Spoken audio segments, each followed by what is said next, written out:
Hola amigos. Soy Martín. Apoyen mi trabajo y el análisis imparcial de noticias. Por favor, suscríbanse al canal antes de ver. En este episodio, discutiremos dos temas importantes. Como siempre, al final descubrirán lo más interesante. Hoy hablaremos de... Tema número 1. Putin recalca, es esencial garantizar los derechos de los armenios en Karabaj.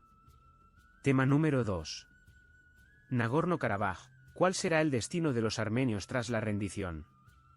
En una conversación telefónica con el presidente de Azerbaiyán, Ilham Aliyev, el presidente de Rusia, Vladimir Putin, resaltó la importancia de garantizar los derechos y la seguridad de la población armenia en Karabaj.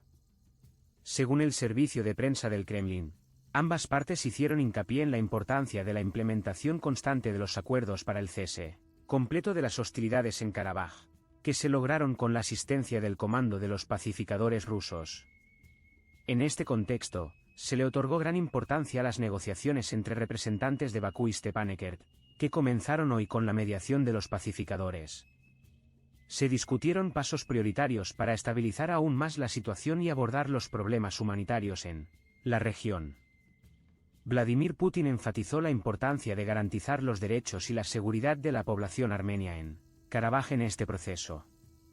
Se confirmó la disposición del lado azerbaiyano a cooperar con los pacificadores rusos en estos asuntos, señaló el Kremlin. También acordaron intensificar el trabajo en la vía de negociación de acuerdo con los conocidos acuerdos trilaterales a nivel más alto alcanzados en 2020 a 2022.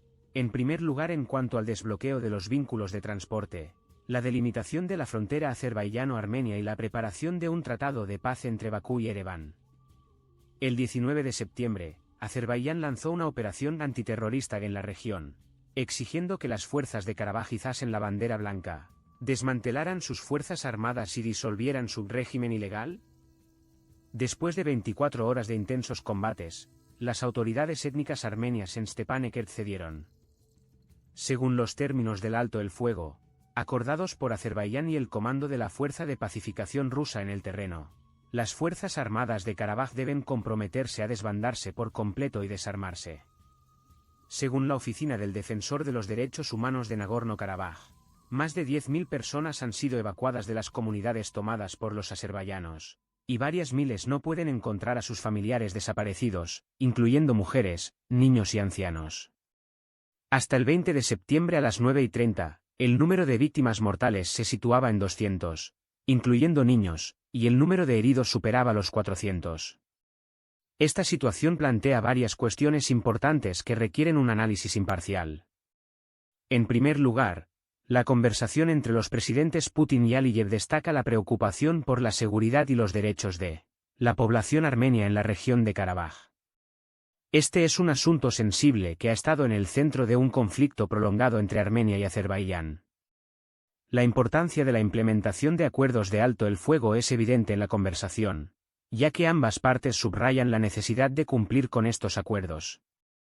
Esto plantea la pregunta de si los acuerdos previos de alto el fuego han sido efectivos y si se están cumpliendo de manera adecuada. La mediación de los pacificadores rusos en las negociaciones entre Bakú y Stepanakert también es un aspecto relevante. ¿Hasta qué punto pueden desempeñar un papel efectivo en la resolución de este conflicto y en la protección de los derechos de las personas en la región? Otro punto crítico es la operación antiterrorista, lanzada por Azerbaiyán en la región y las condiciones impuestas a las fuerzas de Karabaj. ¿Son estas condiciones justas y proporcionadas, o plantean preocupaciones en términos de derechos humanos y seguridad?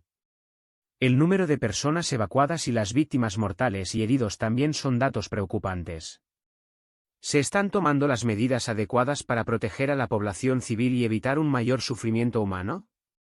En última instancia, este conflicto en Karabaj plantea preguntas fundamentales sobre la paz y la seguridad en la región, así como sobre la protección de los derechos humanos y la necesidad de una solución pacífica y sostenible. ¿Cuáles son sus opiniones y reflexiones sobre esta situación? Los invitamos a compartir sus pensamientos en los comentarios. Tema número 2. Nagorno-Karabaj, ¿cuál será el destino de los armenios tras la rendición? Tras el uso de la fuerza por parte de Azerbaiyán para afirmar su autoridad sobre una región montañosa en el Cáucaso Sur, los funcionarios de la región separatista se reunieron con representantes de Azerbaiyán para discutir el futuro de los residentes bajo el nuevo gobierno. Acompañada por fuerzas de paz rusas, una delegación del gobierno de Nagorno-Karabaj llegó a la ciudad de Yeblak en Azerbaiyán para encontrarse con representantes del gobierno azerbaiyano. La rápida recaptura militar de Nagorno-Karabaj por parte de Azerbaiyán, una zona estratégica ligeramente más grande que Rhode Island y reconocida internacionalmente como parte de Azerbaiyán, podría alterar aún más las dinámicas de poder en una región volátil donde los intereses de Rusia, Turquía y estados occidentales chocan. La victoria de Azerbaiyán también planteó un desafío humanitario para decenas de miles de armenios que viven allí, citando múltiples agravios históricos. Muchos armenios se oponen firmemente a quedar bajo el gobierno azerbaiyano. Y aunque el presidente Ilham Aliyev de Azerbaiyán prometió en un discurso el miércoles crear un paraíso para los armenios en Karabaj, pocos se dejaron persuadir por un mensaje proveniente del líder de una nación vista por muchos armenios como empeñada en destruirlos. El problema más grande ahora es qué hacer con las personas desplazadas que no pueden regresar a los pueblos capturados por Azerbaiyán, dijo Olesia Vartanyan, analista de la International Crisis Group que evalúa la región. Según Vartanyan, hay miles de personas en Nagorno-Karabaj que no pueden decidir si ocultarse en sus sótanos, quedarse en las bases y puntos de observación de paz rusos o intentar huir de la región. La gente está en pánico y la situación humanitaria es horrenda, señaló. El cambio de control también plantea serias preguntas sobre la aparente disminución de la influencia de Rusia en la región. Después de una guerra de 44 días en 2020, en la que Azerbaiyán recuperó gran parte de su territorio, Rusia envió alrededor de 2,000 fuerzas de paz para supervisar la situación y prevenir enfrentamientos étnicos. Sin embargo, al carecer de un mandato claro, no pudieron evitar una nueva etapa de combates que estalló durante el verano y culminó en la victoria azerbaiyana de esta semana.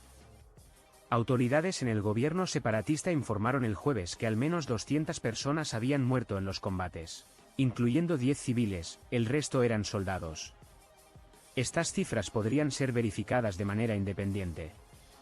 Por separado, el Ministerio de Defensa ruso informó que varios de sus pacificadores murieron el miércoles cuando su vehículo fue atacado con armas ligeras mientras regresaban de un punto de observación en Nagorno-Karabaj.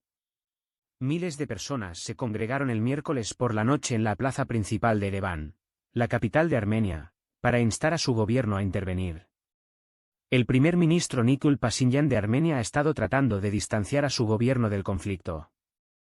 Para muchos manifestantes, el enfoque de Pashinyan fue un signo de traición. Coreaban Artsakh, el nombre armenio de Nagorno-Karabaj, y pedían la detención de Pashinyan.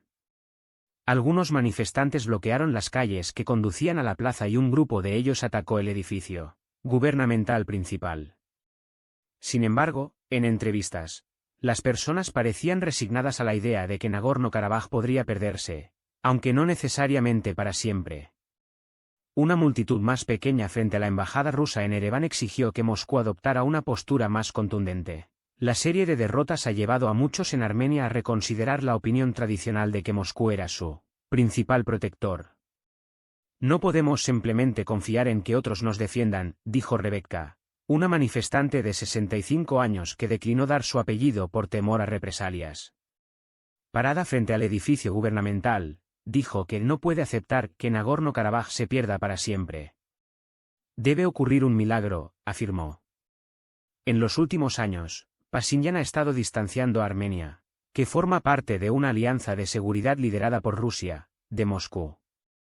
Este mes, el gobierno armenio decidió iniciar el proceso de ratificación del Estatuto de Roma, lo que eventualmente podría requerir su arresto del presidente Vladimir Putin bajo una orden de la Corte Internacional de Justicia si pusiera un pie en suelo armenio. Anna Kobyan, esposa de Pashinyan, visitó Ucrania este mes y se reunió con el presidente Volodymyr Zelensky. También, el ejército armenio realizó ejercicios con soldados estadounidenses en el mismo mes. Todo esto provocó la ira en Moscú, que convocó al embajador armenio para expresar su descontento por una serie de pasos hostiles. La victoria de Azerbaiyán también llegó en un momento en que Moscú está distraído por su invasión de Ucrania y no puede utilizar recursos políticos y militares en dos regiones al mismo tiempo. El conflicto entre armenios y azerbaiyanos estalló a finales de la década de 1980 a medida que la Unión Soviética se debilitaba. Dos naciones que habían vivido como vecinos amigables durante décadas, con sus hijos compartiendo comidas y jugando juntos, de repente se convirtieron en enemigos acérrimos, tomando las armas el uno contra el otro y participando en pogromos. Una sangrienta guerra terminó con Armenia emergiendo como victoriosa en 1994, capitalizando el caos político interno de Azerbaiyán. La guerra produjo cientos de miles de refugiados a medida que armenios huían de Azerbaiyán y azerbaiyanos huían de Armenia, así como de las áreas alrededor de Nagorno-Karabaj que fueron capturadas por las fuerzas armenias. Respaldado por Turquía y su riqueza en petróleo y gas, Azerbaiyán pudo reconstruir gradualmente su ejército y finalmente derrotar a Armenia en 2020.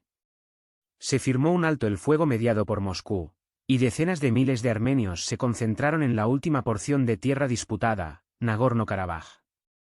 Durante el último año, consciente de la distracción de Rusia en Ucrania, Azerbaiyán continuó aumentando su presencia en la zona, bloqueando finalmente la única carretera que conectaba Nagorno-Karabaj con Armenia. Sus habitantes quedaron esencialmente aislados del mundo exterior, lo que llevó a graves escaseces de alimentos y combustible, dificultades en la atención médica y otros problemas humanitarios, generando acusaciones de genocidio.